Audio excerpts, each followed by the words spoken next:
যা গরম পড়েছে তাতে আমার কাছে বেস্ট অপশানই হলো একদম তেল ছাড়া এই চিকেনের রেসিপিটা। খেতে অতুলনীয়, এর স্বাদের সত্যি কোনো ভাগ হবে না। যদি তোমরা মনে করো রগন্ধ থাকবে, একদমই না, জাস্ট ফলো করে বানাবে।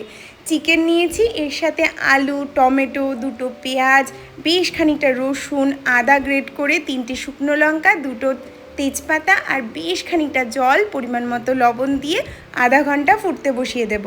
চিকেনটা বেশ ভালো করে ফুটে সিদ্ধ হয়ে আসলে আলু, টমেটো, রসুন, শুকনো লঙ্কা হামলদিস্তায় বেশ ভালো করে গুঁড়িয়ে নিতে হবে। ভালো করে এটাকে পেস্ট করে নিয়ে এবার চিকেনের মধ্যে অ্যাড করে দেব পুরোটাই। ব্যাস, আর কি, কাঁচা লঙ্কা আর বেশ খানিকটা বিলেতি ধনেপাতা ছড়িয়ে দিয়ে 2-4 মিনিট ফুটিয়েই নামিয়ে নেব। এর মধ্যে বিন্দুমাত্র তেল দেবে না, বাটার তো একদমই না, দেখবে দারুণ স্বাদ হয়। এর সাথে স্যালাড বানিয়েছিলাম, গন্ধরাজ লেবু আর একটু পুদিনা পাতা দিয়েছি। কম্বিনেশনটা মারাত্মক, আমি তোমাদের বলছি একবার হলেও ট্রাই করো। গরমে বারবার খেতে ইচ্ছা করবে, বাচ্চাদেরও খুব পছন্দ হবে, সাথে হেলদি তো অবশ্যই। আমার গরমের প্রিয় খাবার তো এটাই এখন, তোমাদের কি জানিও।